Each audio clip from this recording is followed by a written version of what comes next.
Is Tuesday, August 23rd, and I'm speaking with Mr. and Mrs. J.H. Tutt of the Washington, Georgia area, and we are the Oglethorpe County Library between our towns on Highway 78 in Lexington, Georgia, where their daughter works.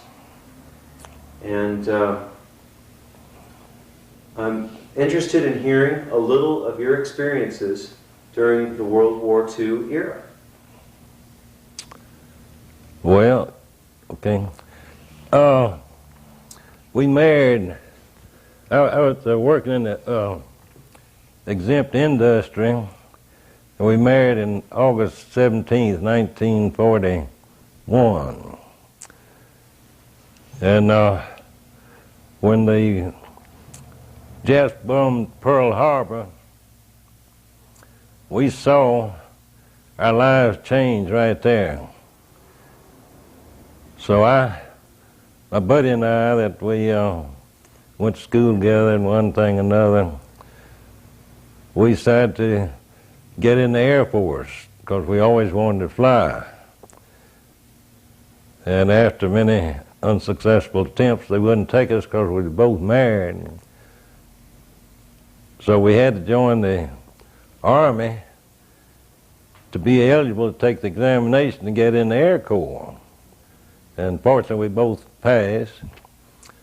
And I went into the Air Corps.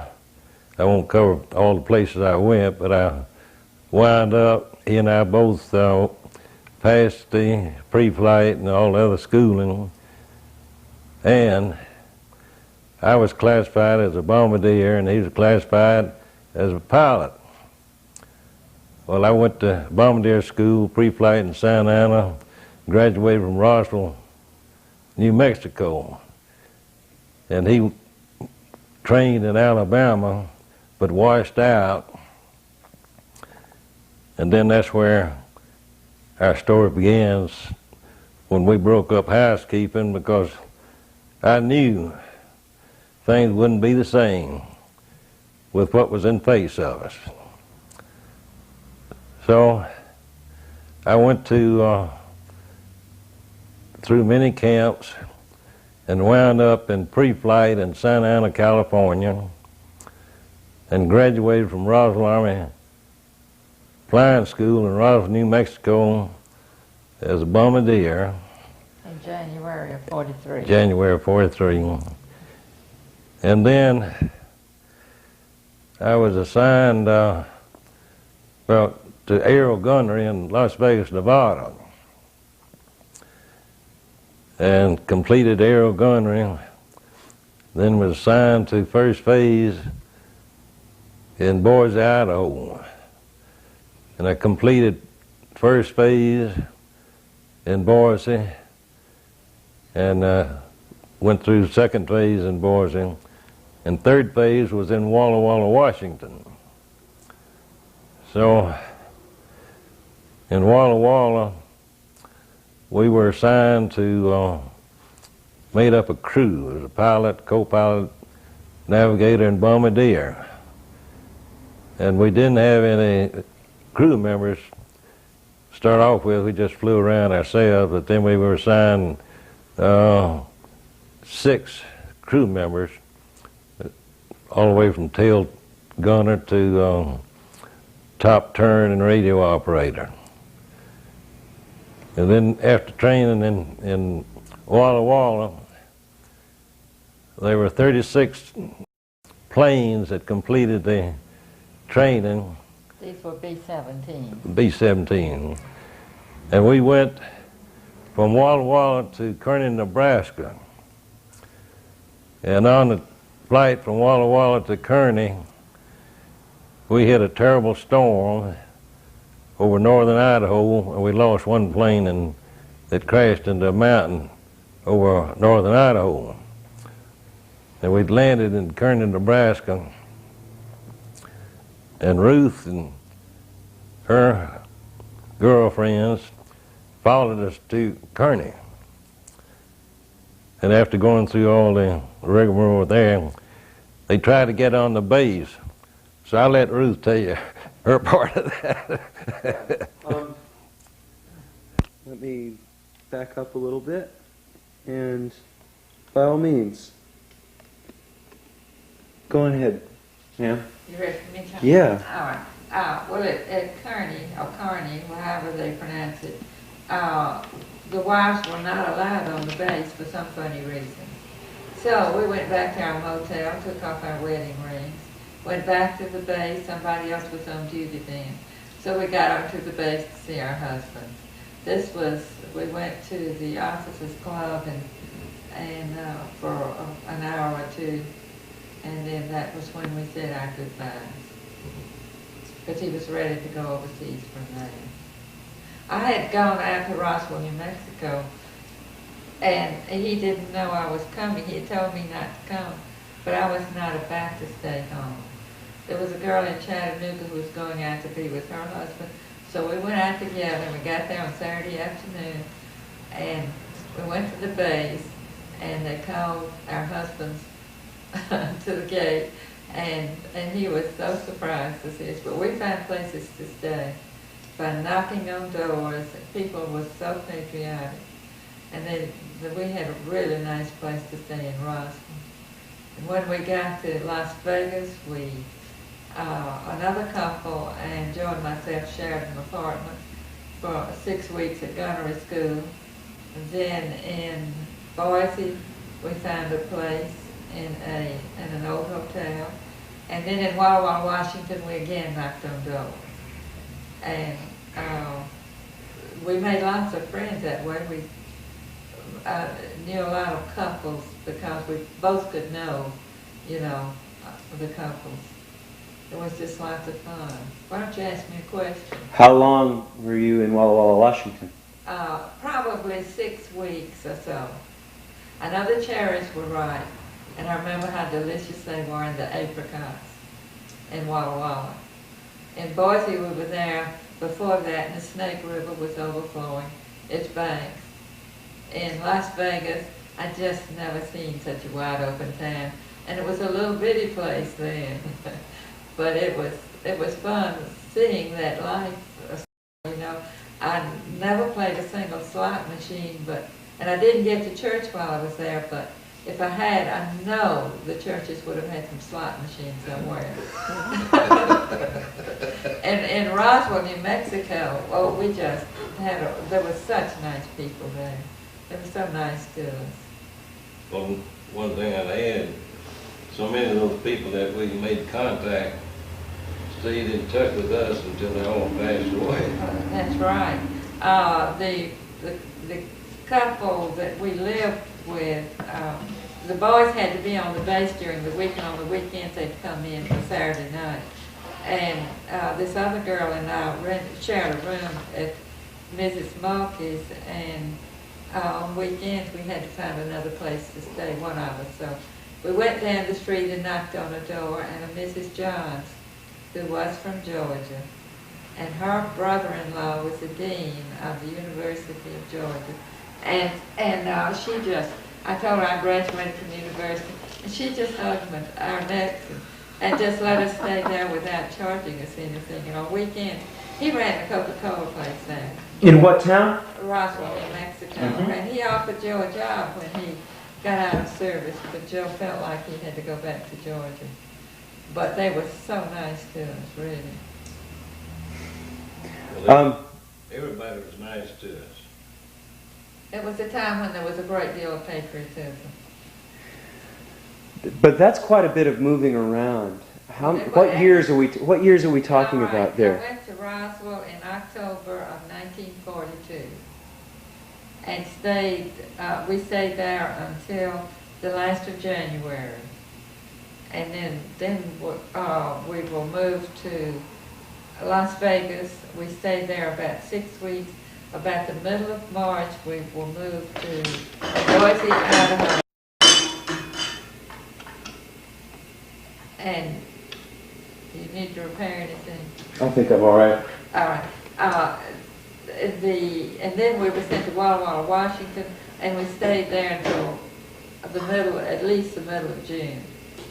And then he started overseas in we've raced across the country to see them one more time in Kearney, Nebraska. That's it. What time of year were you in Kearney, Nebraska? This was in July. 1st of July, I would think. Would you? Uh-huh. And I read that you took a special test, sir, to be admitted to the Army Air Corps. Right.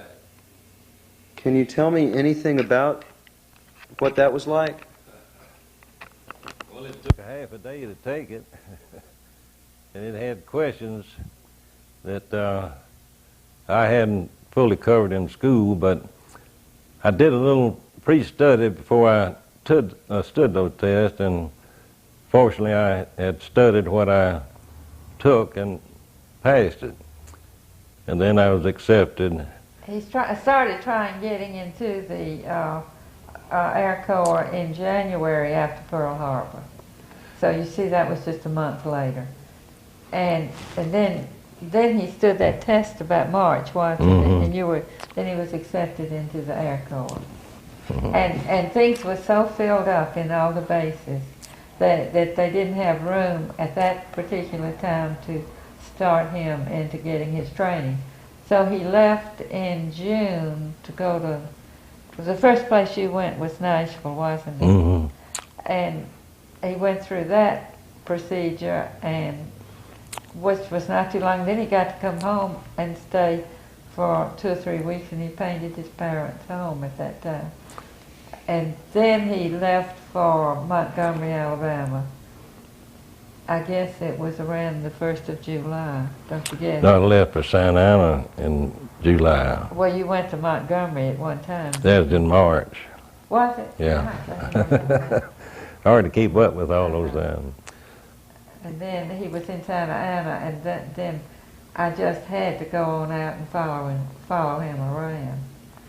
And so in October, I went to Roswell and followed him all the way through. And every time he'd say, "You need to go home," and I'd say, "No." I wasn't about to go home. Well, he was finally sent overseas at some point. Yeah. When was that? 1st July. Around the 1st of July. You know, one thing that was this morning on the television, they were talking about computers. Of course, computers then was just a matter of twisting cardboard, and now I don't have to tell you about that. But they was talking about kids are using computers and not having to work the problem, by hand. But one thing we had to do, we had to figure out the problem and then use the computer so we could understand the computer. And the reason of that, in case your computer or something got damaged or torn, you could still figure out by mathematics, even though it'd take it 25, 30 minutes. But that was a safety factor. See, being a bombardier, he had to learn to work the Norden bomb sight. You know about that? No, I don't. Could you tell me about it? He can tell you. That was what the bombardiers used in Yeah, finding that target. it was quite a sight. You'd be surprised. We started off on a tripod on wheels, and we had to figure out they'd set that at a certain speed, and then we used that on a moving target. Then we graduated to flying in AT-11s, which carried 10 100-pound bombs and room for 2 bombardiers. And one bombardier would drop 5 and another would. And fortunately, I hit a few bullseye. We had to drop them, start off at 5,000 feet and worked up to 10,000, and then up to 15,000, which is about all an AT-11 could fly. And I scored bullseye a lot of times and dropped my required bombs. and then I was assigned to bomber group. Where were you stationed once you were sent overseas? Can you Well, I went from, describe that? yeah, we left Kearney and flew to Gander, Newfoundland, and we had the weather, and we were backed up there for about a week, 2 weeks. And then one afternoon about 5 o'clock, they started calling out these crew numbers, and they sent off about 30 or 40 planes that afternoon. And when we got at the point of no return, that's when you get to a certain place, just destination as you were where you left from. And we had a terrible flight over there. You couldn't see the ground, you couldn't see the stars for navigation, for a star shot. And we just followed on our imagination, and we hit pretty lucky when we broke and saw landfill. We were over Northern Ireland. And then we could talk to the base where we landed at Prestwick, Scotland. And from there, they took our planes away from us there and sent the crews to a school near London at Bovington. And we went to school. One Sunday afternoon, they called 5 crews out, I believe it was. And our crew was called, and we went to the 388th Bomb Group. It was located near Nettishaw. And as a replacement. They'd lost 5 planes on the mission that afternoon. And when we got to the base, well, we were assigned a barracks, and except they call them sites. And it was real, you just can't imagine walking into a block or a barracks that housed 4 crews and seeing those empty beds. And they didn't come back. We, then when we got there next morning, well, we went to school, and went to school, and then one afternoon they came, one morning on my first mission, they came by that morning and picked us up and carried us to the operation and briefed us on a mission. We went on that mission and got back. And then a day or two later, the weather was terrible. You might sit out waiting until they give you time to take off, but sometimes you'd sit there for 2 days because you couldn't see. So then went on second mission. And then It was in the first few days of August. August, yeah. And then I was scheduled to go on this mission, and we had plane engine trouble, and we had to go back. That mission didn't count. That was the big mission on August the 17th, wasn't it?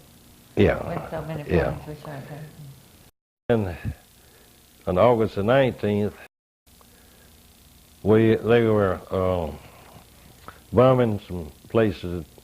They wasn't getting very far in Germany then. They right across the Belgian and the Holland border, and they had a group going into, I don't know, whether it was Hamburg or somewhere in there, and they were being hit hard. So they sent us just a skeleton crew to go over there to bomb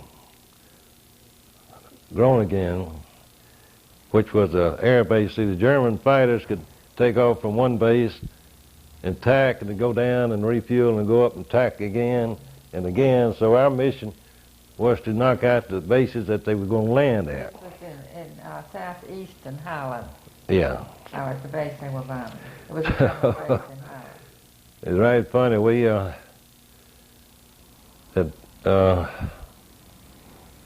the bomb run, and a direct burst of flak caught our left wing and set the left wing on fire. And we spun in, and we was flying at about 22,000 feet. If the fighters picked us up and shot us up, they killed 8 of the crewmen, but they didn't kill the navigator and me. So we bailed out, and from then on we were guests of the Luftwaffe. There was one thing I'd like to point out. Those Dutch were wonderful people. This man, his wife, and 2 daughters, one was 9, one 13. A farming family. They came up and helped me up off the ground, and just kind to me.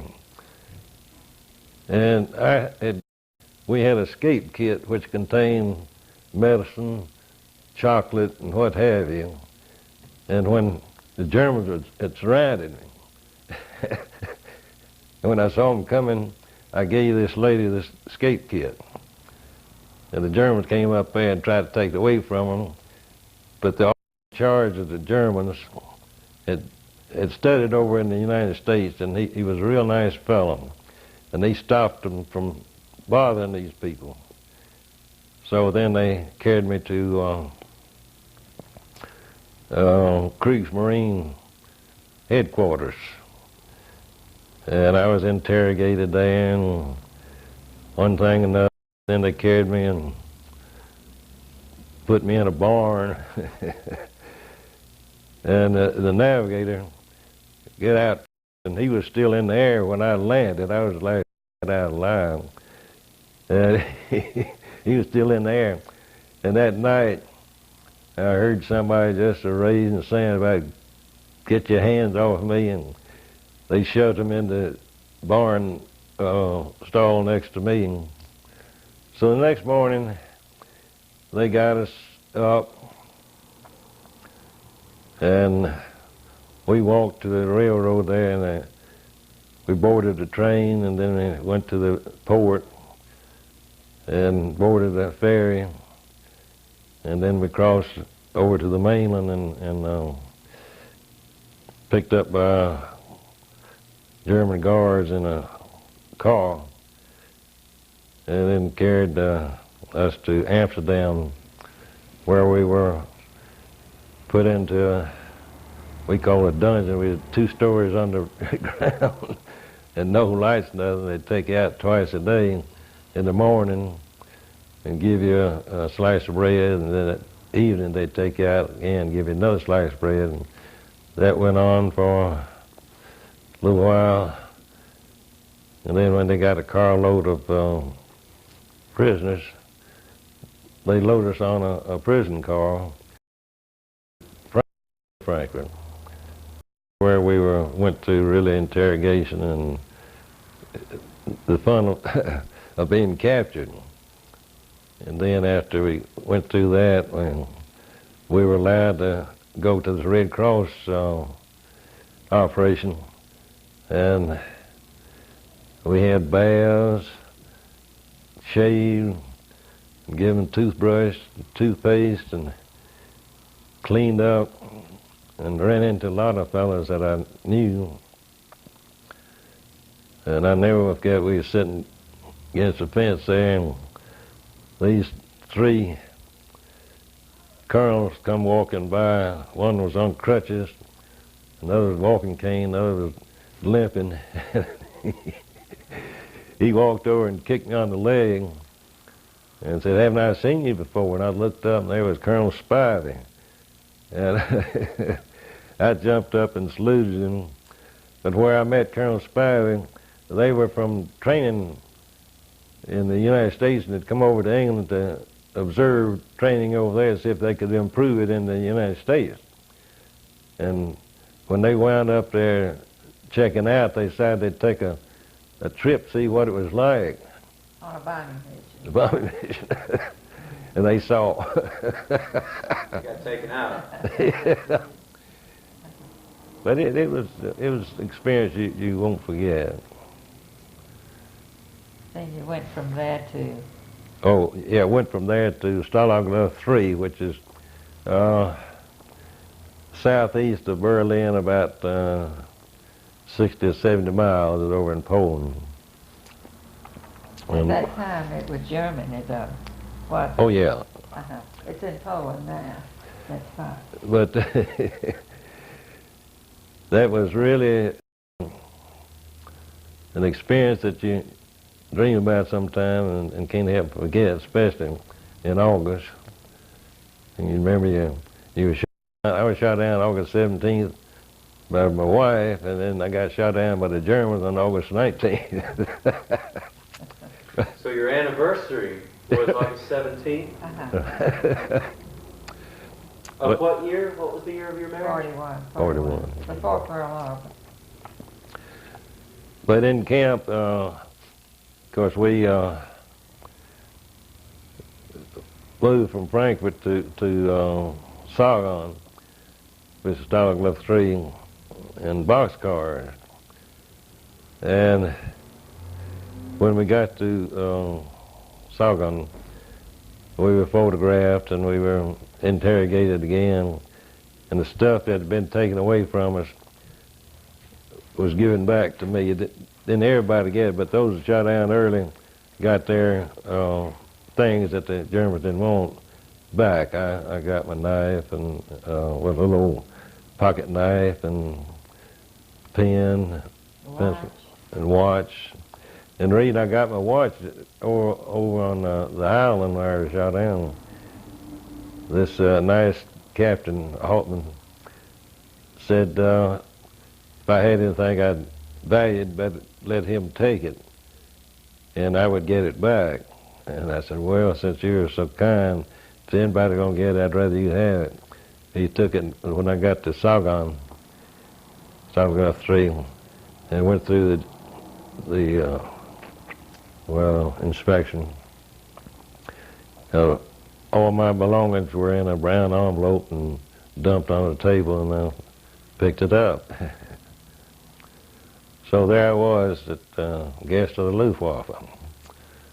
And when I went in... That was around 5th of September, or something like something that, I like that. believe. Uh-huh. I was really amazed seeing how many folks were there that were in school with me. It was flying school. But we, when we got in camp, it was primarily English. And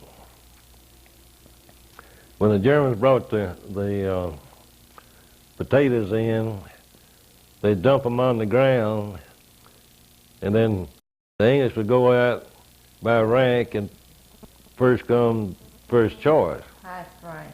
Highest rank. And Colonel Spivey happened to come into the same camp, and he saved a lot of our lives, I'll say that. He changed the rules. He changed the rules, and the British and Americans sort of had the odds and ends, and they moved the British out of center camp and made an American camp out of the center camp. And Colonel Spivey, he organized the camp and set up rules and regulations.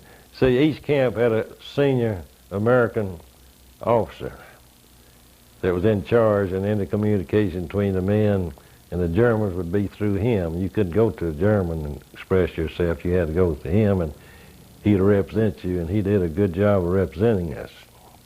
Each compound was more or less run like a democracy. Yeah. With that, the highest ranking American officer being in charge of the boys themselves.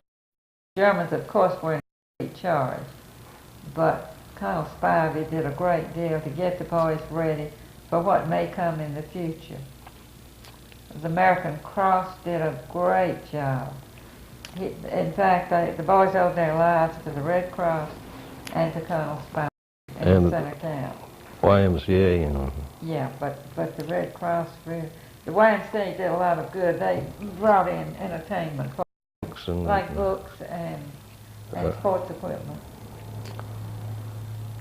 But every year at a POW reunion, the boys give a nice check to the American Red Cross and to the YMCA because they remember what was done for them in prison. Red Cross is a great organization. Well, things went along sort of haphazard there from the time I got into center camp to April of '44, and that was the time of the Great Escape.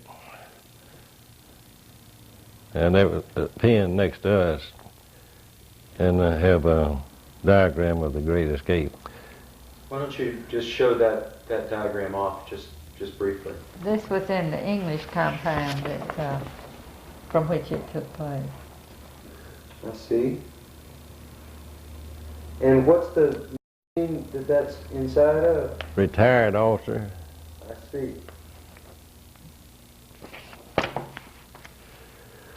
All right.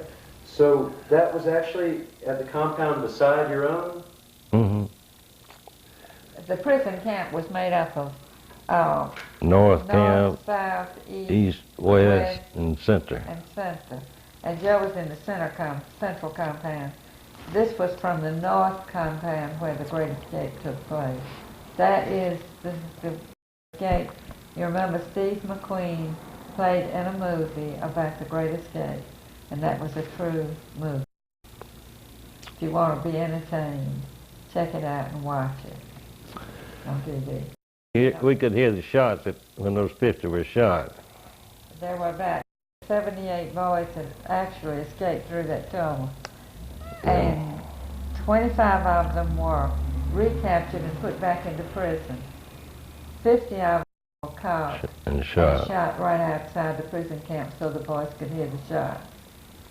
And 3 actually escaped. Only 3? Only 3. And one was a Dutchman who came to 2 of the reunions that we've been to. The last one was at Norfolk in 1990.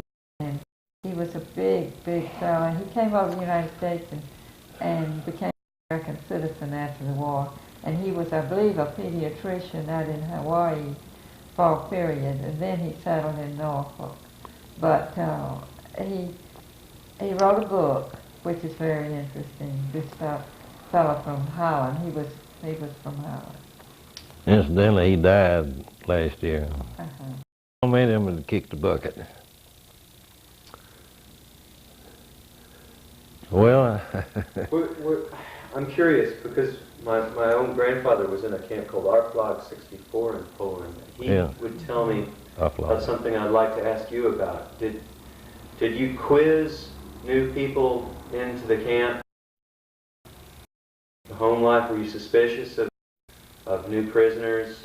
Did you think that they would be trying to plant spies within your prison ranks? Well, I'll answer that with Center Camp and Colonel Spivey. He set up a called a security system. And every man in that camp had to have somebody that knew him in the States, close to him, before he could be cleared to be trusted. And after he got to camp pretty much, then every man that was brought in after we were organized couldn't talk, couldn't do anything with anybody until they got a clear signal. I mean, he had security under control. So that, we owe Colonel Spivey a whole lot there.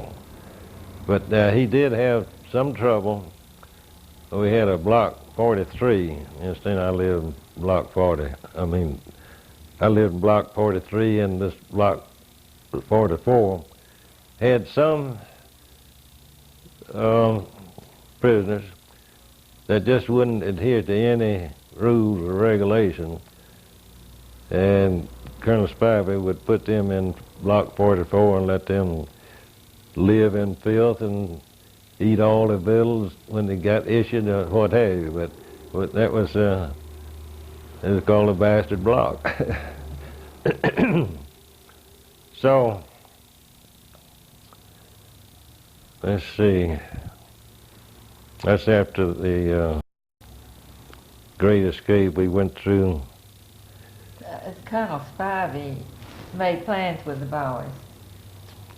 If the Russians came in and took over the camp, then the American boys, and each one in the camp, had a certain job to do out in the town if they were released from prison.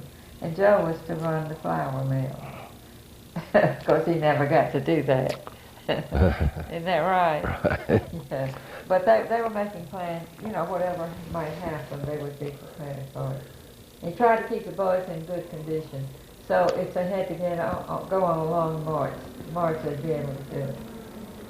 That's the reason I'm here today. That's right. This is a good example here. Now, we took what we had and did the best with it. This is a towel that, I think you sent me a towel, didn't you? I don't know. It could have been. And this is a shirt tail off of a French shirt, which I traded a couple of cigarettes for, and I made this hood because it was temperatures used to range anywhere from 10 below to 20 below during extreme cold weather, and then normally around 25 from October to about March, February. It was cold, but we got climatized to it. Thank goodness we weren't in the Pacific where it was hot and sticky. But if you want to survive, I think you can. He also made his satchel there. Oh yeah, this is, I traded for this. One of the boys got a package from home in this. I traded, I don't know, a couple of cigarettes for that and made that out of it. Pick it up and show them where you kept your diary. You had to keep his diary and not let the Germans know you had it. Here's where I kept it, right back there. And then you had to cover it over.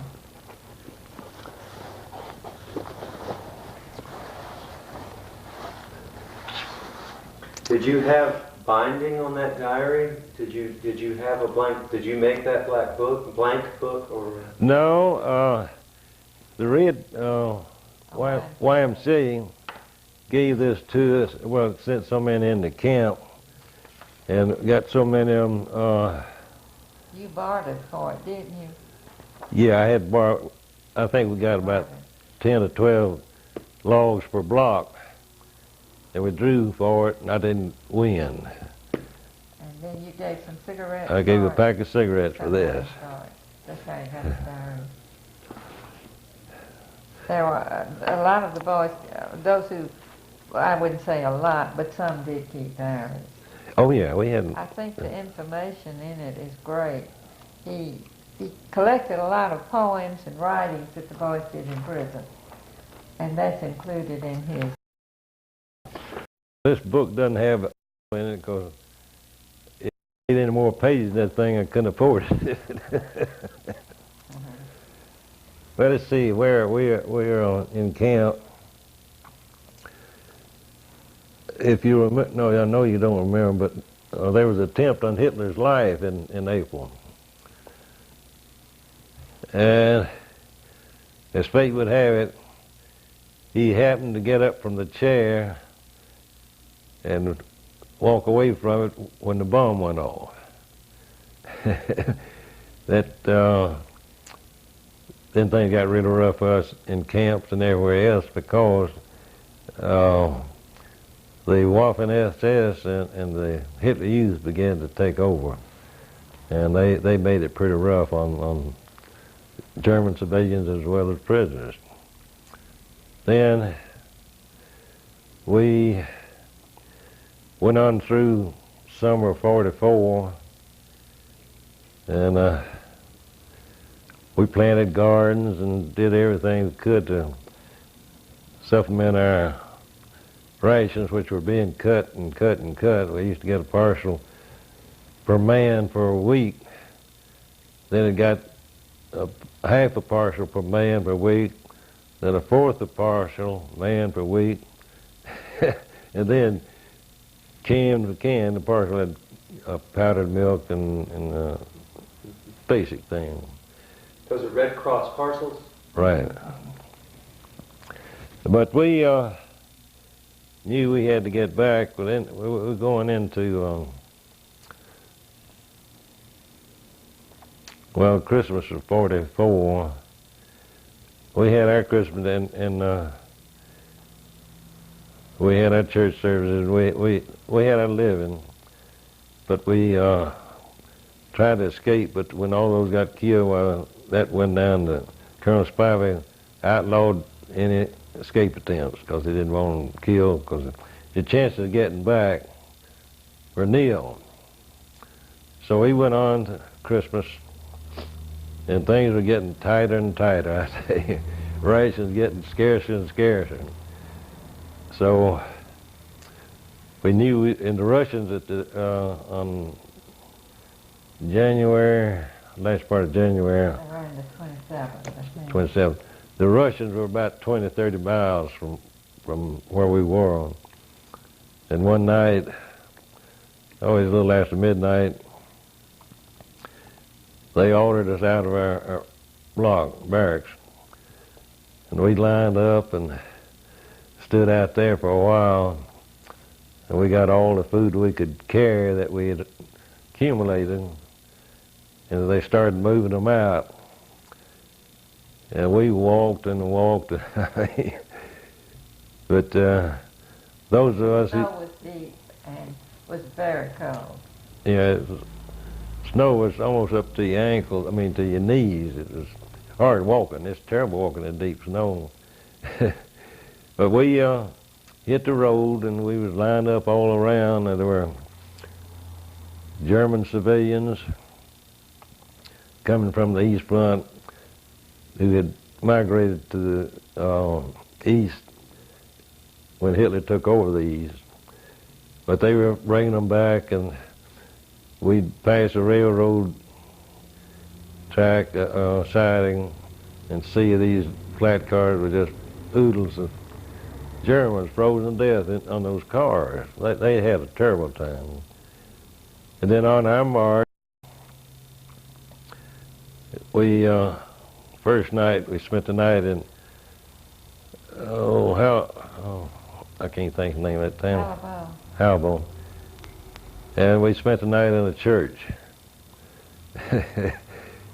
We were sleeping on top of one another. That thing was just packed full, but at least snow didn't hit us. And we got up the next morning and hit the road and started marching until we couldn't go any further, and they dropped us off at a farm, and they let some stay at this barn and some stay at another one. We scattered up and down for 30 or 40 miles at different places along the road. But the German farmers were real good to us, nice to us, and can't complain about it. When we was on the road, have you ever tried to eat snow to quench thirst? Never had that severe thirst. I've tried and never seemed to be able to do it. No. But I happened to be in the right place at the right time on March. These German farmers were outside watching the Kriegers, as we were called. Kriegsgefangene means prisoner of war in German. They put some warm water out. That was the best thing in the world. And they were good to us, the civilian population. So we finally made it after many hardships along the way. We made it, we had a lot of sick folks, made it to Moscow. And there was a ceramic factory, a pottery factory, something, 4 stories. A warm building, and running water. And we had so many sick folks in there, they let us stay there 2 or 3 days till we got recuperated. And then we set out again, went to a town called Springburg. When we got to Springburg, well, we were given food and loaded on boxcars at Springburg. And they were tightly packed. Ooh, you couldn't all lay down. You just had to lay on one another. At least it was out of the weather. And we had fellas that, well, they just sort of went off the rock, right, and you can understand. But in 2 or 3 days later, well, we wound up in Mooseburg. Which was Stalag 7A. 7A. And that was built for 5,000 prisoners, but it ended up with 33,000. Incidentally, Stalag left 3 at the highest point of its population, which was the last of January 1945, was 11,000 men. Those are pilots, co-pilots, bombardiers, and navigators in that prison camp. But that was 11,000 men who started on that march to go to. Some of them went to Nuremberg to a prison camp. A lot of them went to Mooseburg, which was 7A. That's when things were very... Yeah, I don't think we could have made it much longer because we was out of food and folks were sick. I was 3 months at that prison camp, almost 3 months. And they had absolutely no food. And sanitary conditions, if you ever been to Andersonville, conditions must have been similar to what they were at Andersonville. If they'd had to stay there much longer, there would have been many deaths. Leading this march, were the Germans forcing the march, or was your leadership, or who was leading the march? The Germans. Yeah, we were following their lead, but those poor German soldiers, they were in terrible shape. In fact, some of us carried their rifles for them. At the POW reunions, they have had some of the former guards at the prison camp. And one of them was named Popeye, and they were very fond of Popeye. He didn't like his nickname at first. He had lost an eye on the Eastern Front, and that's why he was put at Stalag Luft 3. But after they told him there was a great American character named Popeye that everybody loved, then he liked his name. And they had another guard who was a ferret. He's the fellow that went around looking for tunnels. And he came to our banquet at Denver, and he had a long pole. And he went around, he had on his old uniform, and he went around the banquet hall knocking on the floor to see if he could find some tunnels. Everybody enjoyed him too. Wow. My mind is boggling. If I threw out some events, can you tell me, and I'd like to ask this from your wife as well, but I want to hear from you for a few moments more. Did you hear of events on the radio? Was there any access to a radio? Did you hide any radios? We did. But there again was Colonel Spivey. We had an organization, say 3 of us in here. One organization, another one, another one. We didn't know what this was doing. They didn't know what you was doing. Because if you get found out, you go through a torture. If you don't know it, you can't tell it. But no, it's a cooperation between the But there were radios, and didn't you barter with the Germans on getting certain parts? So right. Now you didn't have a radio yourself, but you knew people who did. And where were those radios kept? Where were they hidden? Well, I didn't know until recently when I was reading where some of them were built into tables. Table leg. Table leg, yeah. And we had occupations that represented just about anything you want, from tailors to millers. They knew when D-Day took place. That was going to be At the same time that the Germans knew. We knew it before they did. And they knew more of the actual, what was going on than the Germans did. But the Germans were fed propaganda. Oh, yeah. No, we had a good communication system, and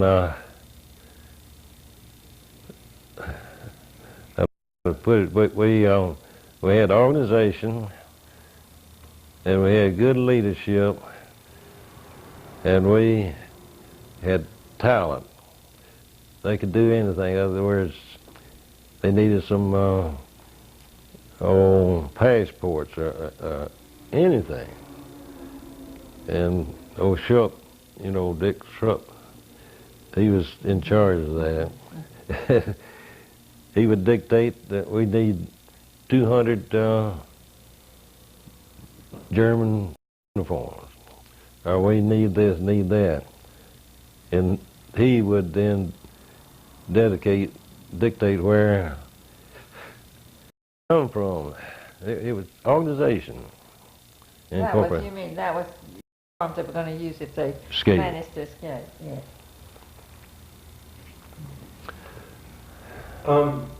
Can you tell me where you were when Victor Europe was?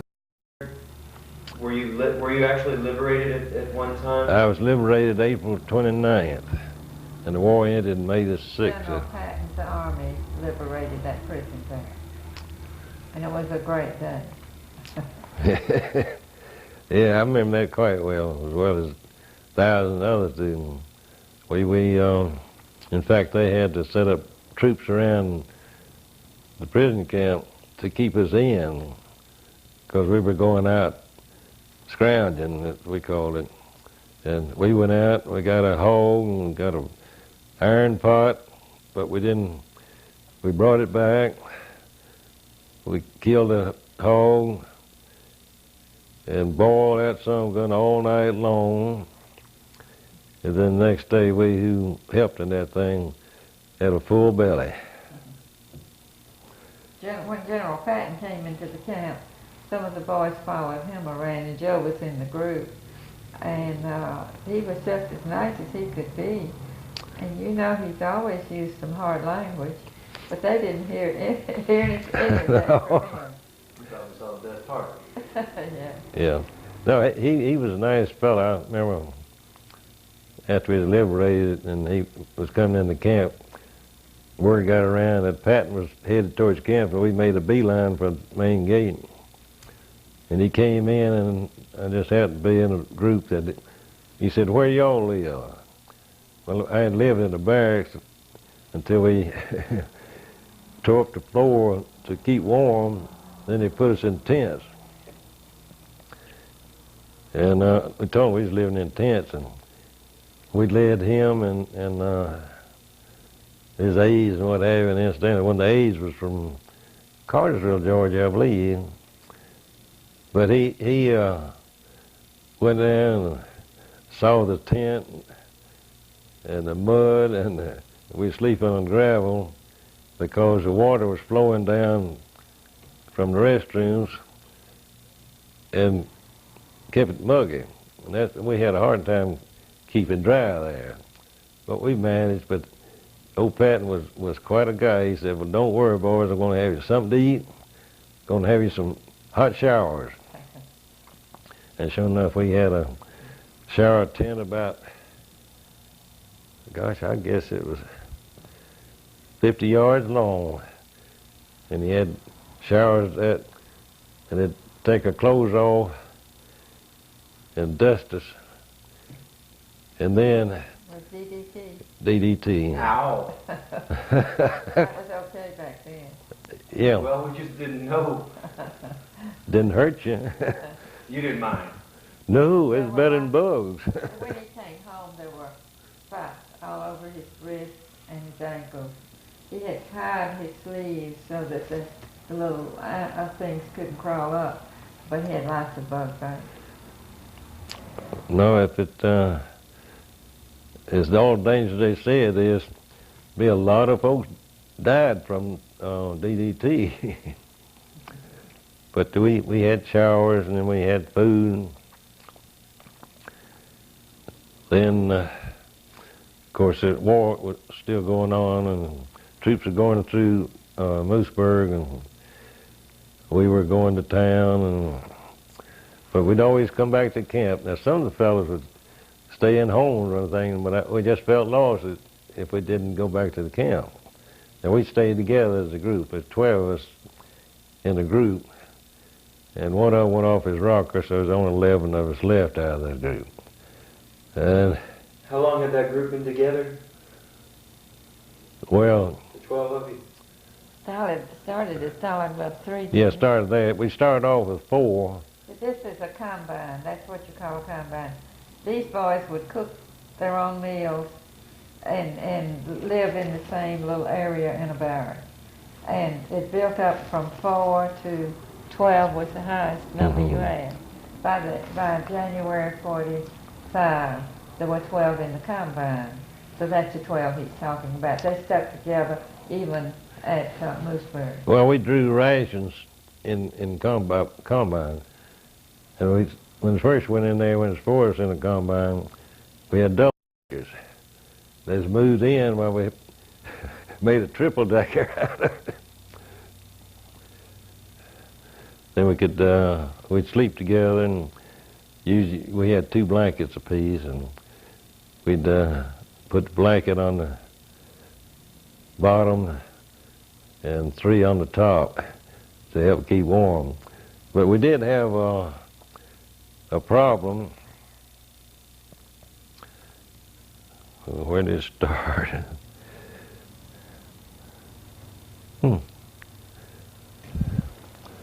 Oh,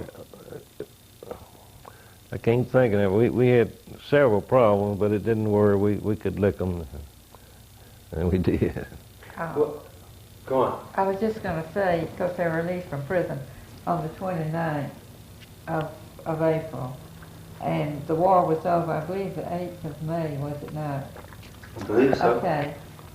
He did not get home until June the 6th, I believe it was, to Atlanta, Georgia. He came over on a boat. When they were in prison, the boys were fed carefully because a starving person has to eat properly or else you'll get into problems. So, but he had gotten down to about 90 pounds in prison at Stalag 7A. No food at all, hardly. And then he came, I met him in Atlanta on June the 6th. He called me from New Jersey and said that he had landed and would be in Atlanta at such and such a time. So I met him there on that day. Mm-hmm. Let me clip this microphone to you and spend a little while hearing some of your side of those years. Clip this a little better. Let's see. May I just to hear? Is that all right? Certainly. Uh-huh. And let me double check. That's just Okay. I can hold it. I can hold it here. No, it's fine. All right. I'm very interested in, I suppose, first of all, hearing what you've just been telling me about welcoming him home. But afterward, I'd like to hear back up and hear some of what you went through while he was overseas. But why don't you begin by going on and he was. Did you say 90 pounds? Yes, he had got, but when I saw him, he had gained some weight. You see, that was about 5 or 6 weeks after he was released from prison. And he had gained weight. He still looked like he had been through a good bit. But we thought, you know, the war was not over with Japan. And he thought he was going to have to go over and help fight the rest of the war. And I just could not see them sending former POWs over there who had time to recuperate. But anyway, it was in August when the bomb was dropped over Japan. And after that, we knew we had it made that he would not have to go back. Well, we were given leave on the amount of time we had spent, and I had a 90-day leave to recuperate. Mm-hmm. And we were fed, well, at Camp Lucky Strike, we were fed by a card. And you go by this place, they feed you in the morning, just give you so much. And at 9 o'clock, you go by, get so much more. Gave you 6 meals a day. They wouldn't let you. You couldn't eat much at one time. Okay, but when he got back to Atlanta, he was to eat normally. Okay. We went to Macon one weekend, one day, and he saw this old Kriege friend in a car. I mean, we were coming out of the bakery, and in the bakery, Joe had bought just stacks of food, cakes, pies, everything he wanted. And he had a huge stack. And this fella drove by and he saw Joe and waved to him, and we just died laughing because all Krieges had food on their mind. And then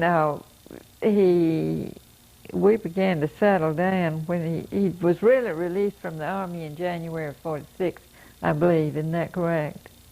Somewhere in there. But we began to have more of a normal life, really, after he got back from prison.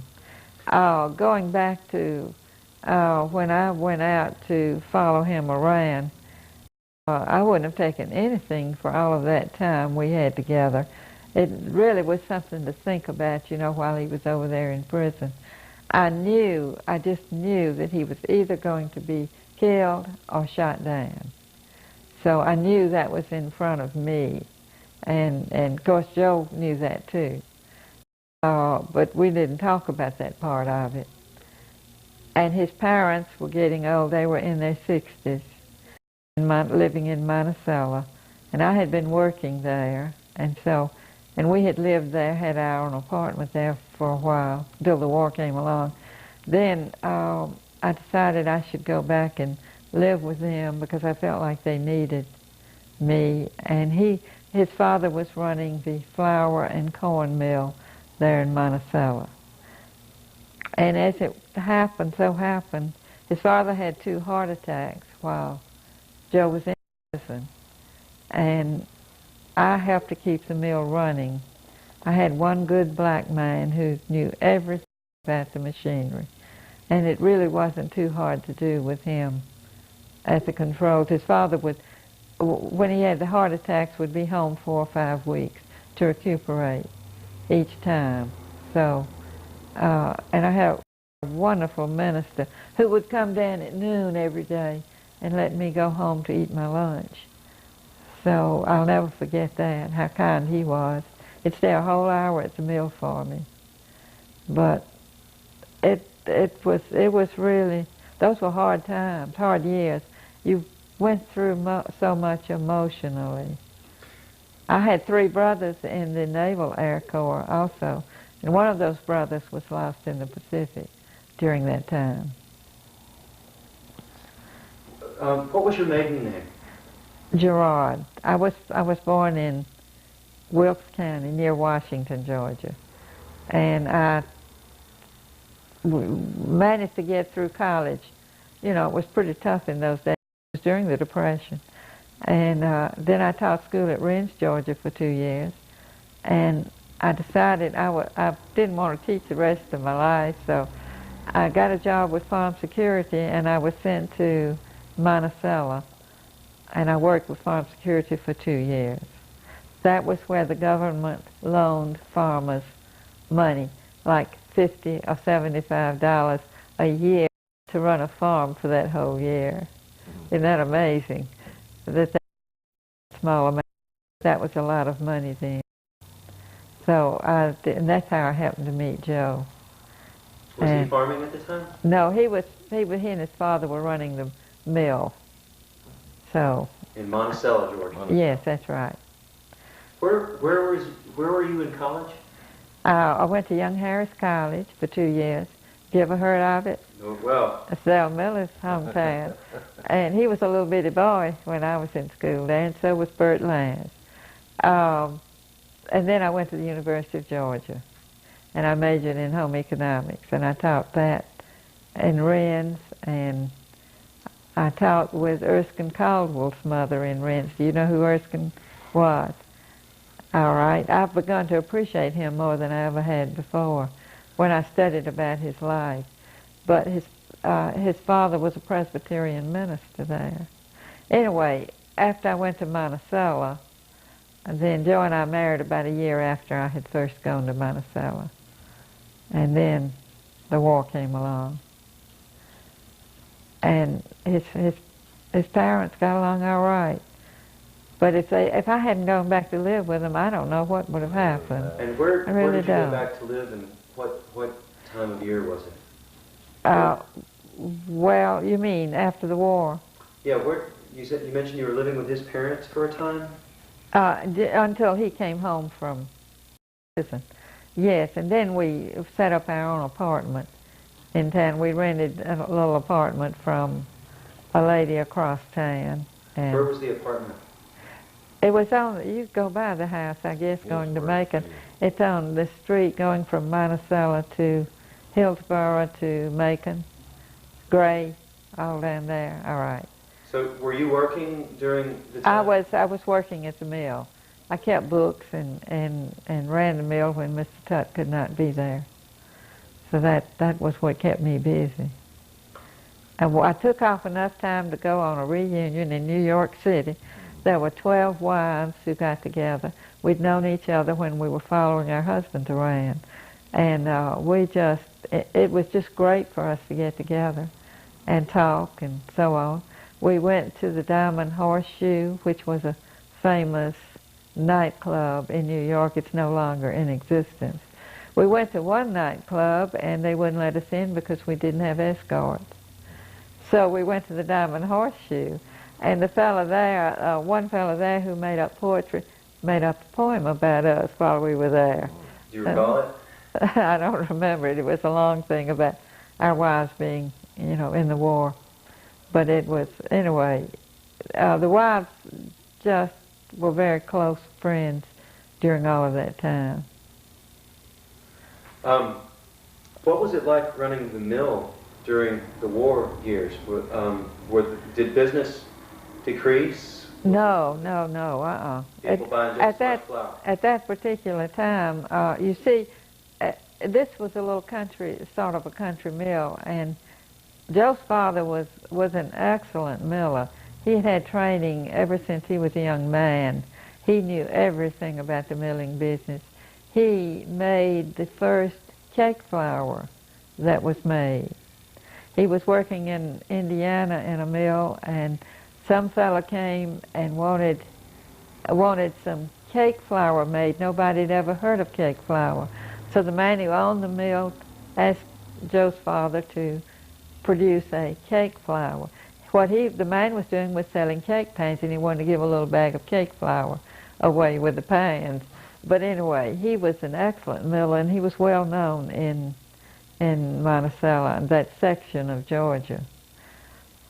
There were, Gene Talmadge used to come to that mill, and when people in town heard Gene Talmadge was there, they'd all flock down to talk to him.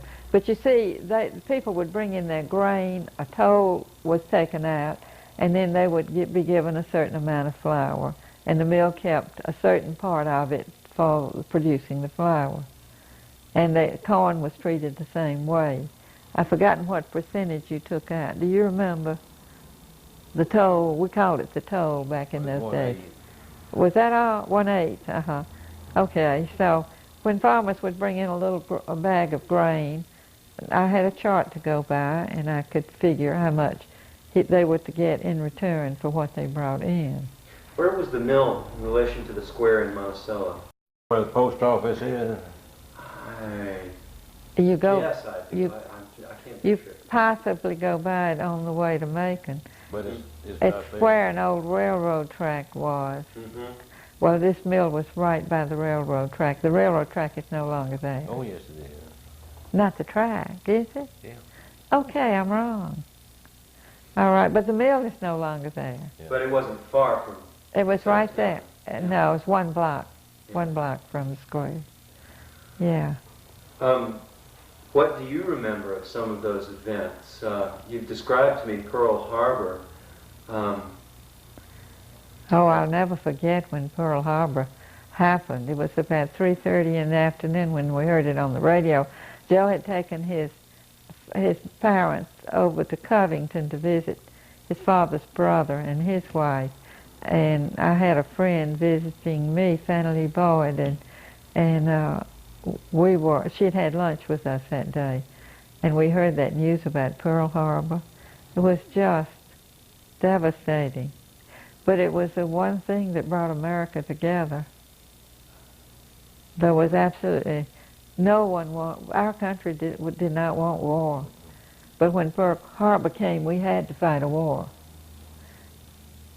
And do you know much about World War II? You know that Mr. Roosevelt, I was in my car going to see a client the next day, and I had on my radio, and I heard Mr. Roosevelt give his address, declaring war on Japan. And Hitler declared war on us. We did not declare war on Hitler. At that time, Russia was fighting with Hitler.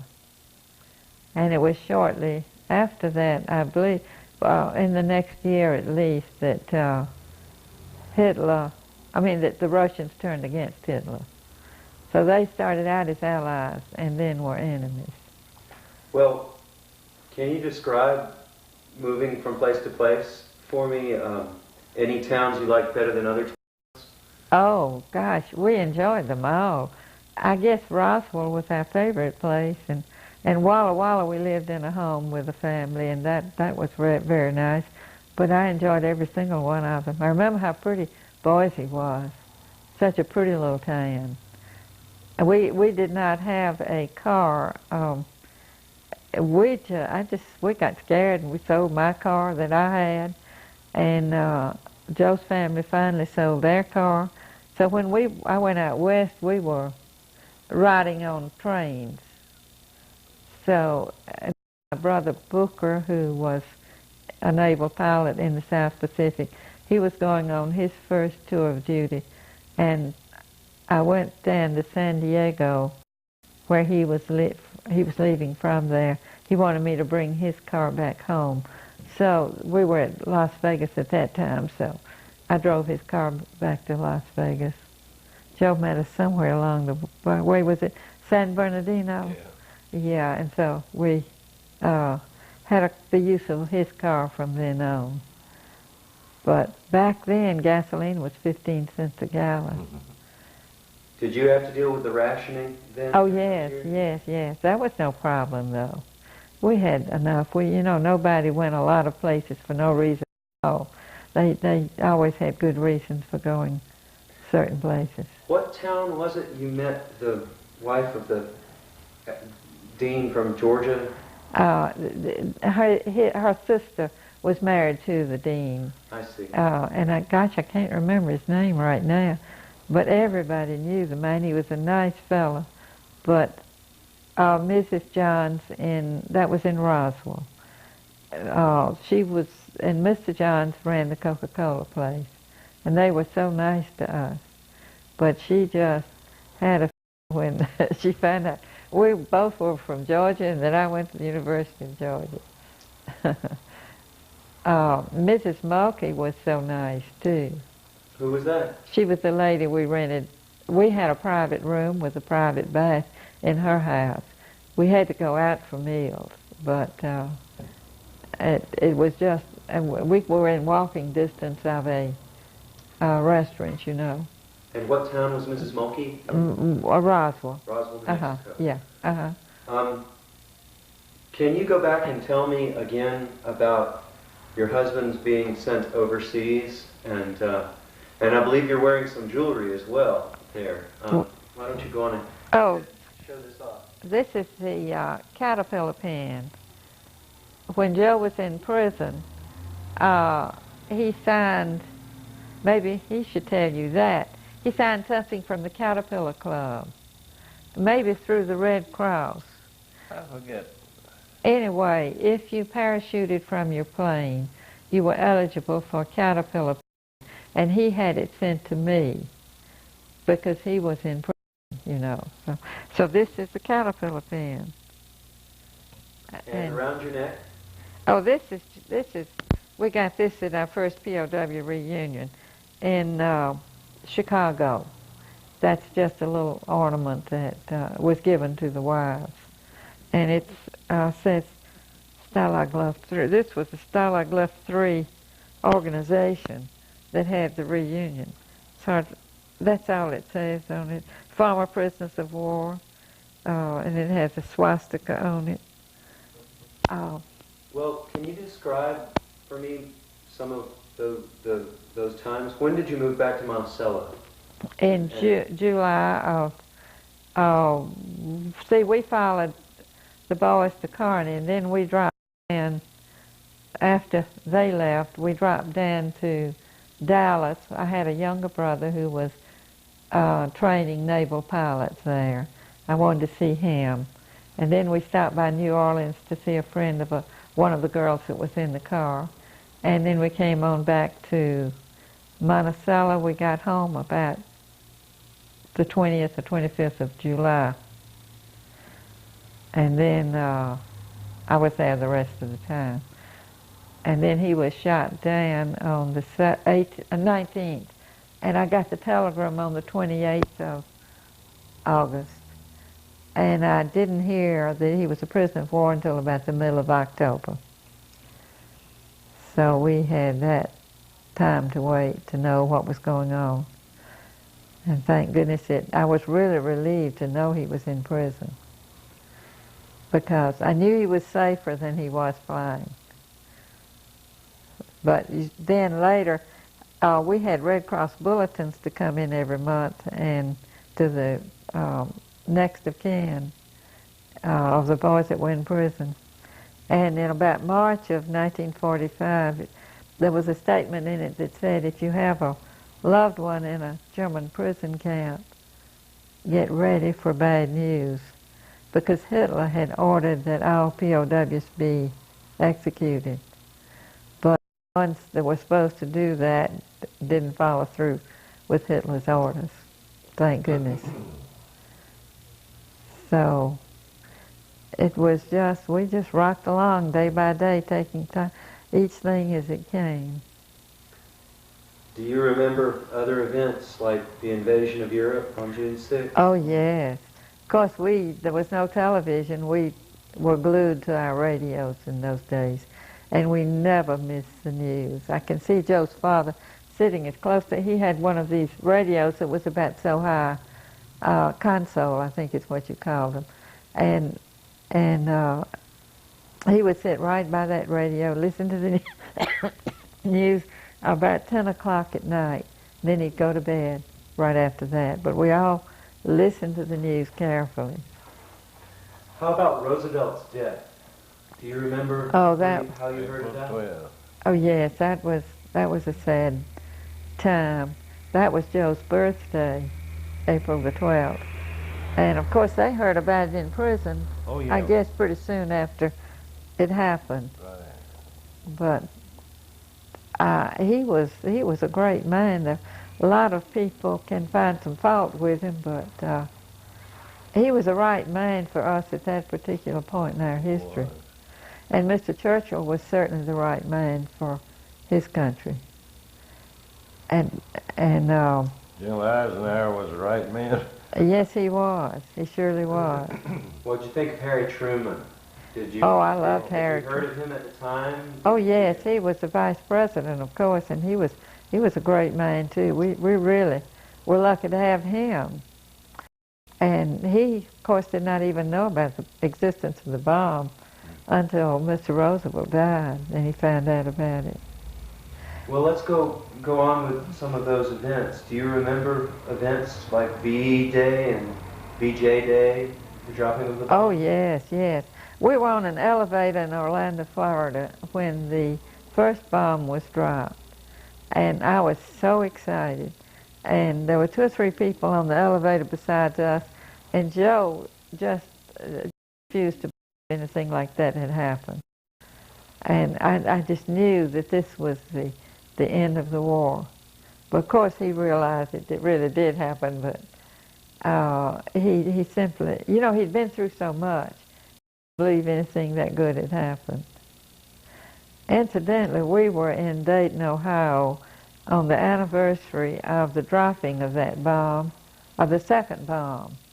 And we were out at the Air Force Museum, and we were saw the plane that dropped that second bomb.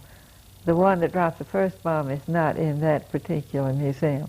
But there, standing below the plane, was a large group of Japanese, and they were talking in their language. And I would like to have, you know, heard their conversations, but of course we couldn't understand them. Oh, yeah. But they were there taking pictures and talking about it. This was, I guess about 10 years ago. Well, that bomb was a blessing, and any time anyone criticizes the bomb being dropped, No. I'm ready to argue with them. Because it should have been dropped. We would have lost many more men. The Japanese would have lost many civilians as well as men if they had continued the war.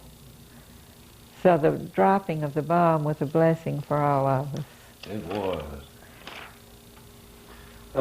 You brought along some other things you haven't shown off, like the scrapbook. Well, this is my original wartime log. His diary. Which I had that printed. And this is my lightsaber His hood. hood. Uh-huh. And this is The German cap, this too. is a German. And they have that. He Iron Cross, too, but we don't have that today. I didn't bring that, I don't think. This is something that was published on the Posted on our barracks. posted on their barracks. I know you can't read it from there, but it is advising the boys to join up with the Germans so that they could get home safely. Can you tell any more about Yes. what's on it?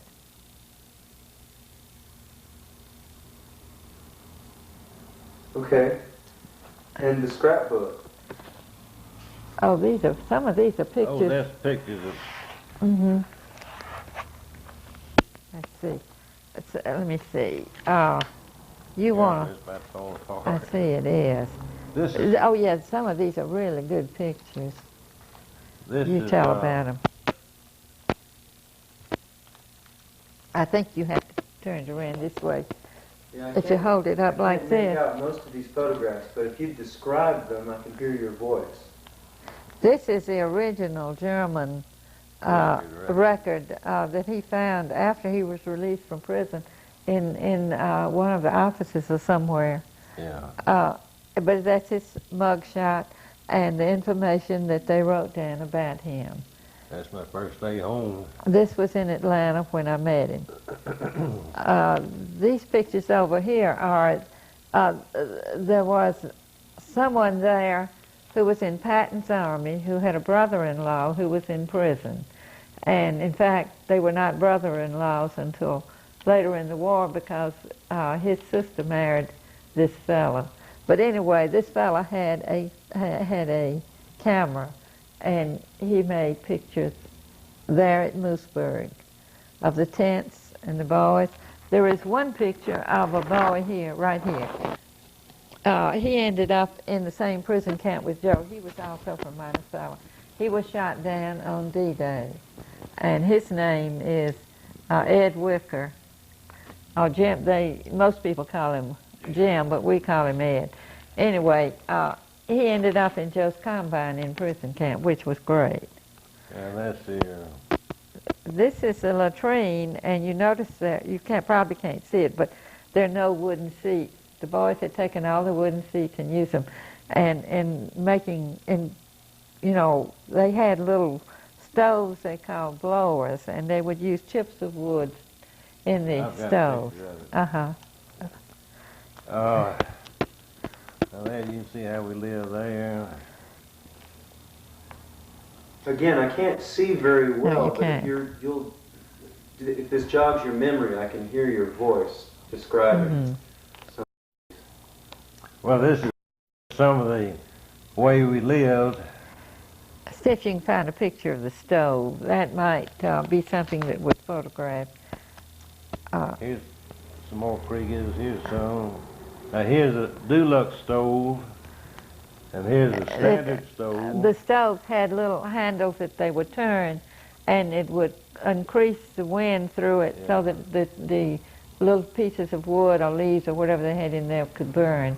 And they would heat water or something of that sort on it. And this They is didn't do lazy much. man stove.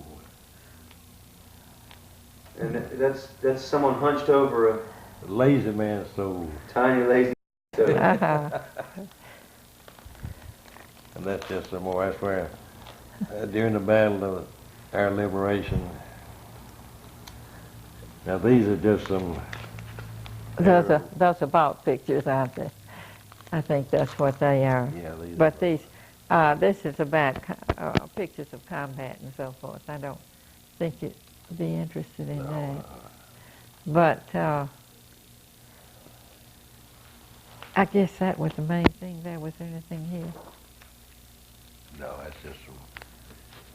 Oh, this is where we went to the... Oh, yes, we went to the Rainbow Roof at the Anthony Hotel the night that Joe got in. He got in that afternoon. And this is my sister and Arledge, his friend, and Joe and myself, having champagne, and we danced till 2 o'clock in the morning. Where was the Ansley Hotel? It's the hotel that caught on fire. Do you remember that it burned? But I don't know whether they renovated. What was it? Oh, no, that was wasn't the Henry Grady, was it? Well, it was, anyway, I thought the Ansley did. Oh, the Ansley was down further. Well, the Ansley is, anyway, this is the Ansley Hotel, the Rainbow Roof at the Ansley Hotel. I got it. Which was a nice eating place. This fella right here, he had gotten burned real bad. And he went by, we were looking for something, well, we were trying to find, going to the hotel to find out where Ruth was. And he saw a pair of shoes in the window. He said, I want a pair of shoes like this out there. And the fellow said, but I can't sell that. He said, why? He said, don't you know there's a war going on? He was shot down over Berlin and was burned rather badly.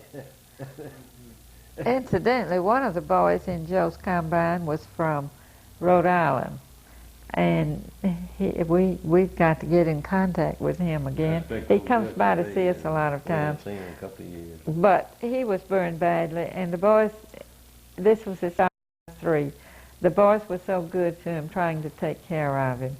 And he told them, now, if we ever get out of here and get back home, I'm going to bring each of you a gallon of maple syrup. And I want you to know in the fall of either 45 or 46, he and his father came to see us and brought that gallon of maple syrup. And he had lots of other gallons in his one. That's awesome. I know. Tell me when you had started to have children, and tell me about your children a little bit. We were married 5 years before we spent an anniversary together. So we were married in 41, and our first child was born in 46. September of 46. And then our second child was Bunny. Bunny was born in April of 49. Uh-huh, yeah. And did you raise them in Monticello? When did you move? We started off, moved to Wilkes County in 1958. My father had given us a farm there. Of course, we weren't planning on really farming, but we did plant trees. And I had been teaching school in Monticello. I decided I did like teaching after all. How old were your students? Oh, they were high school home ec. I taught home ec. When I came to Washington, I started back teaching in 1960. I taught general science because the home ec department had a teacher. So I had a minor in science. So. And did you retire from teaching? No, I quit before that and then I started decorating cakes. And so I did lots of wedding cakes and things of that sort. How long have you decorated cakes? Oh gosh, I started really in the middle 60s. I really became interested in it in the 50s. And I just learned a little bit at the time. I took a course from the home ec teacher in Monticello to get started in it. And then I studied on my own. I took an order for a wedding cake, and another lady in town baked the cake, and I did the decorations for it. So that was, but then later I got to do 5 a week, all by myself, and but I don't do anything like that anymore. I do occasionally decorate a cake. When was the last cake decoration you did? Oh, the other day. The other day I did one for, I've done a birthday cake for this lady's daughter for many, many years. And I have about this many old customers that I still do for. I'd like to clip the microphone back upon your husband All right. and ask him some of the same material about the rest of your lives. We made a back to Holland. England to visit friends. And Joe and I went over on what do you call those folks? Ferry. And to Holland. He had made plans ahead of time to visit. He had been in contact with people who were interested in his last flight. And they had even gotten information about this flight from the Germans. Mm-hmm. So we had certain people to get in touch with in Holland. So we spent a wonderful few days in Amsterdam, just Joe and myself, and then this friend from Groningen and his wife came down, picked us up, and took us down to southeast Holland. And there a group of people interrogated Joe for until about 2 o'clock in the morning the next morning. And then the priest, the Catholic priest there, who was one of the ones interested in the flight, and Joe's friends from Groningen, we all went to Hampstead, Holland, which is on an island off the coast of Holland. That's where Joe's plane crashed. And we met the farm family that tried to help him. The wife had died, but Mr. Mays sent a grandson into the house to get a package. And the young man came out with it, and in that package were French francs that were in Joe's escape kit. They'd given him in the wrong escape kit. He was supposed to have had Dutch money. And, there was medicine and all of that. But he gave Joe some of those French francs to bring home with him. Oh, they were so glad to see us. They were so nice to us. What year do you think that trip was? 41. 81. Excuse me, 81. It was in the fall. It was in September of 81, that's right. I think that's correct. Yeah, because we came home the 1st of October. Have you been able to travel often in your life? Have you been able to travel in your retirement? Some. Just a little? Just some, not much. When Joe parachuted from his plane, he hit on his neck and shoulder area here, so he's had trouble with that ever since. and he doesn't ride very well. So, Well, let me ask Joe a little bit about the years since World War II. I'm gathering you've been farming since you left Monticello? No, just tree farming. just tree just farming. timber. Well, we Did raised you- a few was cows. Miller here? What have you been doing? No, I tell you, when I first got back, I was having a hard time finding myself, and what I wanted to do. And I started looking around. And back before I went in the service, I always wanted to work in the post office. It was a top-notch job back in the 30s. Still is. So, You're stable. so I tried that, took the exam, passed it, and tried it. Had to go to Atlanta. He was with the railway post office. Railway. He was on train. And, That was about 18 months, wasn't it? yeah. But I saw that, looked at it, wasn't for me. And about 1955 is when you gave up the mill, wasn't it? Yeah, Got a job at the state. He was to work with the corn mills in the state because he knew everything about them, you know. And people began to trust him. A lot of government employees they did not necessarily trust, as you know. But anyway, he had a lot of friends over the state who were in the milling business.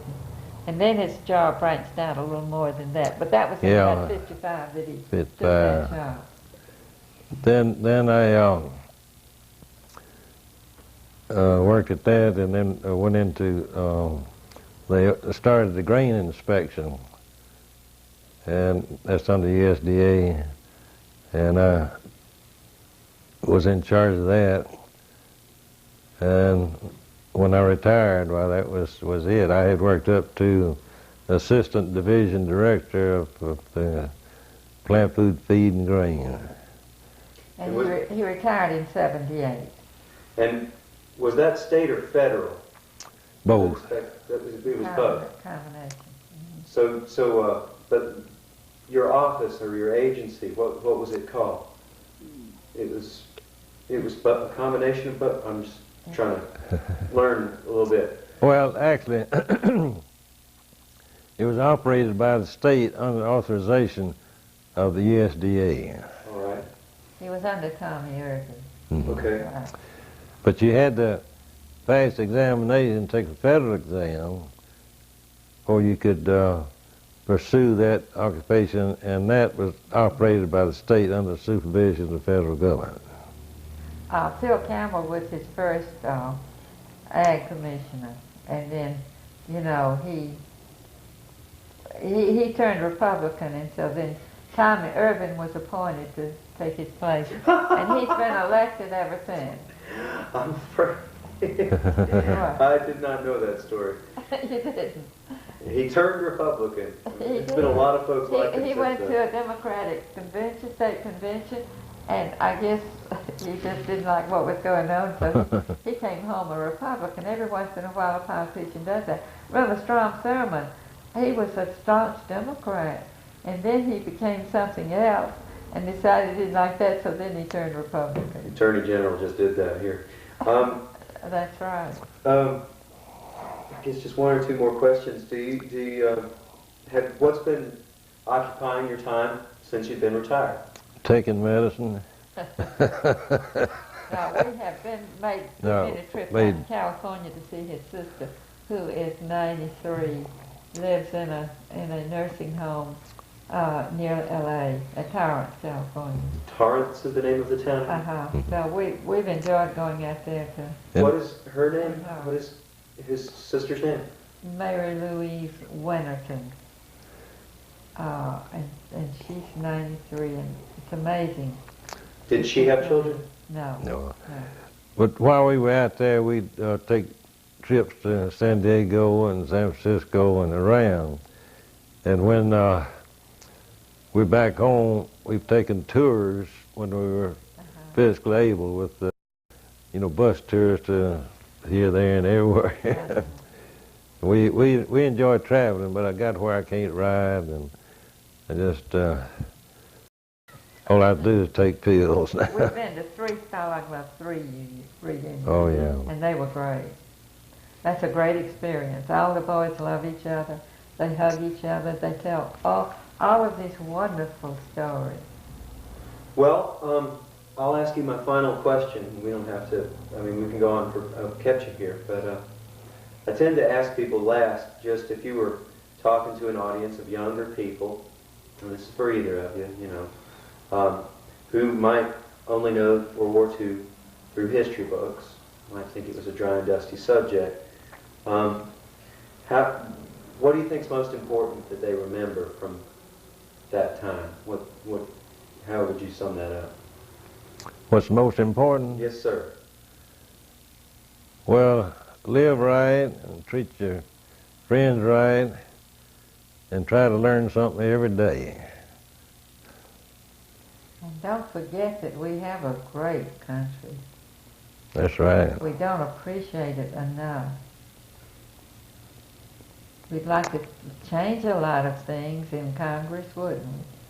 But, and all around it. Anyway, enjoy our country and take pride in it. They don't take pride in it, so all they can think of is what they can get out of it and what they can tear up. Is there anything you've left out that you'd like to be included in about your experiences? Well, I'm glad I had the experience, but I wouldn't want to go through it again. I learned a lot. Maybe I learned too much about it. Did you say you've already done this sort of an interview with the folks at Andersonville? No. No. They're doing this same sort of thing. Are they? Yeah. Well, I'm very grateful to have met you. I appreciate that you published your book. I've been able to thumb through it. There's a copy on reserve here at the Oglethorpe County Library. It's A Wartime Log from Stalag Luft 3 by Joel H. Tutt. And Mr. and Mrs. Tutt, thank you very, very much. Well, we thank you. Yeah. Who was it? There was somebody in the prison camp who was on his plane. Oh, He was a prisoner at Stalag Luft 3. You want me to say about Jimmy Stewart again? Jimmy Stewart and Clark Gable's Bombardier. Are you ready to go? Yeah, I'm ready to go. Well, Joe had to tell you about Clark Gable's Bombardier.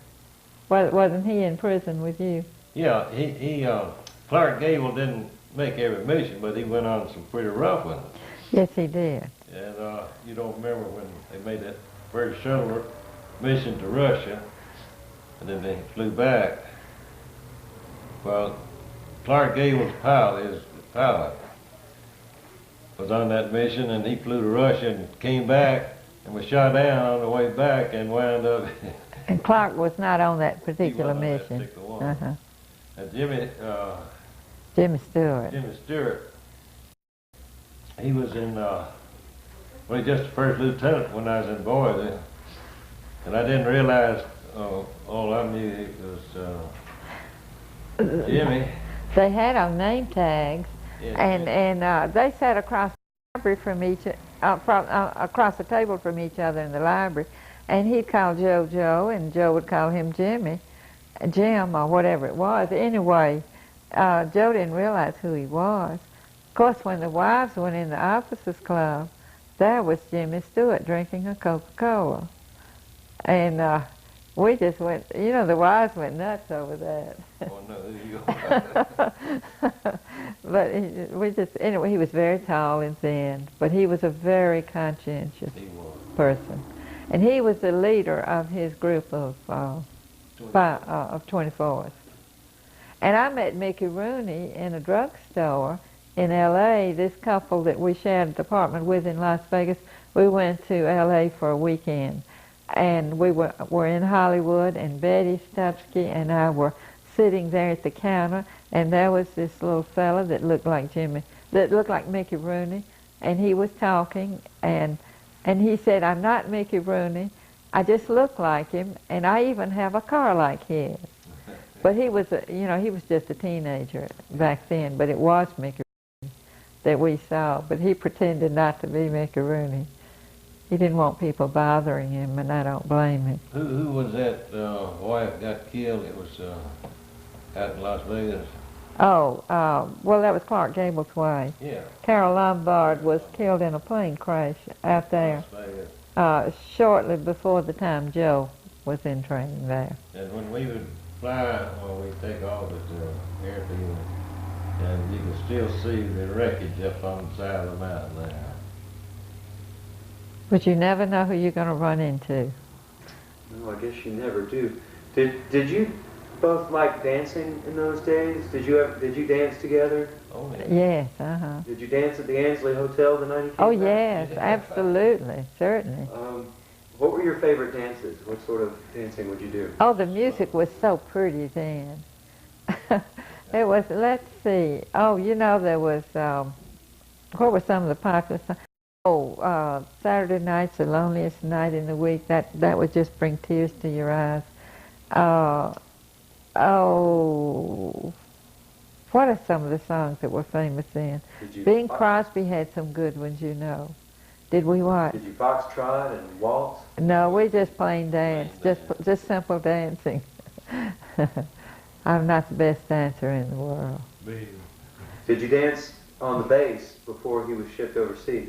Oh, yeah. Was there a place to dance? Whenever we didn't go out too much because we didn't have time. We didn't. You had a minimum of time. Just on the weekends was when the boys could come into town. But was there a USO when you were stationed in England? Didn't get a chance to go. I understand. this was a small town. Incidentally, these friends we visited in 1981 drove us up to Nettishaw, where Joe's base was, and Joe recognized the place. It doesn't look at all the same, but some of the metal buildings, 2 or 3 of those metal buildings were still there, and they were used for storing grain. And the runway was a field, was it not? Okay. But it was not great to see that field once again. And we made a trip to Scotland that we enjoyed so much. That the people there were so nice to us too.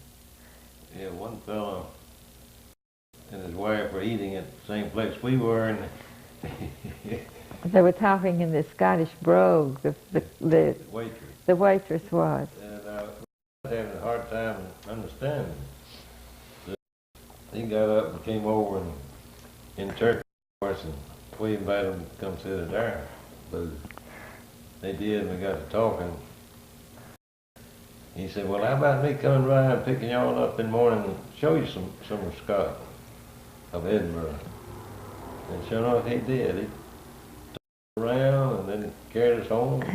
He took us to a cemetery in Edinburgh where there was a statue to Abraham Lincoln.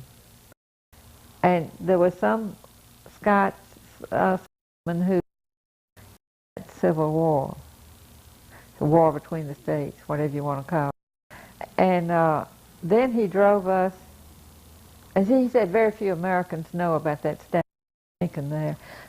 Then he drove us up to St. Andrews, and that was a real treat to get to see that and to hear the people talk. They talk in really differently to the regular Englishman. When did you first get to go overseas? Was that your first trip overseas? That was my first, yeah. It was a great trip. We stayed about 4 weeks altogether, visiting friends, and then we went over to people in Holland. And then we went on a little trip we rode the train up to Scotland, and that was a real treat. I wish I could have gone to Ireland. Let me back up. Your folks, your parents were from here in Wilkes County, Washington Wilkes, Georgia? That's right. And were they farmers there? Or my father was, and then he ended up in the lumber business. Mm-hmm. And Joe was born in Columbia, Tennessee, and his parents were from Kentucky, and really originally in Kentucky, weren't they? And he came down to Columbia to run a mill there. And then Joe, during the Depression, he was torn between several places Roanoke, Virginia, Rome, Georgia, and then he ended up in Monticello in 1931, I believe it was. Had you visited all those places then? I mean, what brought those places? What made you decide between those places? My father, in other words, he was job hunting. The mill had gone broke or something, hadn't it, in Columbia? Well, the banks closed and they let Yeah. And the mill was no longer in operation. They had grain in national elevators and had elevators full in Columbia, but they couldn't use the grain because every time they pull grain out for processing, well, they had to take up a note. And that's just a process of liquidation. He was looking for jobs all of that time, Yeah. too. He was well respected in the milling business, and there was a big mill in Roanoke that wanted him to come in there. And then what happened to that mill? Were they having hard times? Why'd your father go to Rome? Well, you went to Newport, too. Newport and Tennessee. Roanoke, then came back to Columbia, and Dad was getting up in the years, and he decided he better get out of the competition, and he got that mill in Monticello. His brother had, the one that lived in Covington, Georgia, had run the mill in Monticello first, and then Joe's father bought it. Did Uncle Horace own that mill at one time, or did he just run it? In Monticello? Mm-hmm. He just ran it. But then Joe's father bought it when he decided to move there. And Joe had a rough time. It goes to so many schools, so many kids giving him a rough time. You know how they do. He lived all over. Yeah. Yeah, kids can be rough. They really can. Well, how old were you when you moved to Monticello, sir? He was born in 1918. 18. That's after he was 13. Yeah, I guess that. 13 in 1931 or so, then, when you moved to Monticello. 12 or 13. I understand. Well, thank you again. Yes, ma'am. He was the one that discovered home. If they come in while we were still not deep enough, we'll get out where it's deep enough, then we could start out. And the ferret couldn't tell there was a tunnel there because they were so deep into the ground. And this was nicknamed, they had three going at one time, Tom, Dick, and Harry. And this one was Harry. But it was a very interesting life. I can't say enough about people, these young people appreciating their country. Well, I'm very grateful to have met with you. And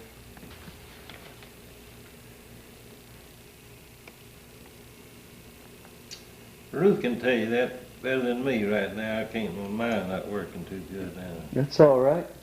Yeah, that hurt. I guess I'd like you to retell that story about the Dutch fellow, Mrs. Tutt. Have you got it? About this. Yes. Didn't drink, you know. Oh, his name was B-O-O-T. Booth. And they called it both, I Both, think. both. But anyway, you want me to get over there? Sure. Let me put my pocketbook down. So I don't know. Let me see what picture is. And then him right there. That's him, sure. Yeah. That's Mr. Bowe. Ready? Mm-hmm. This is Mr. Bowe, just below my finger. He was a burgomaster of the town during the war, and he kept a record of all crashes that took place around Hampstead, which was the name of the little town. And he when the plane crashed, he and a group of men went over there to the site, and when he got home that night, he told his wife, "I'm not a drinking man, but I've got to have a drink tonight." And there were 8 boys on the plane. Some of them were already dead, but all of them weren't. And I know he heard their cries, and it upset him so much. This was a short distance from the farmhouse where Joe landed. Yeah. Joe barely got out of the plane, and he landed in the apple orchard with the Mays family. And the two daughters of the Mays were there to see us when we went to see the family. And Mr. Mays hugged Joe. He said, I just knew I'd see you again. And it was really a great, thrilling afternoon that we spent with them.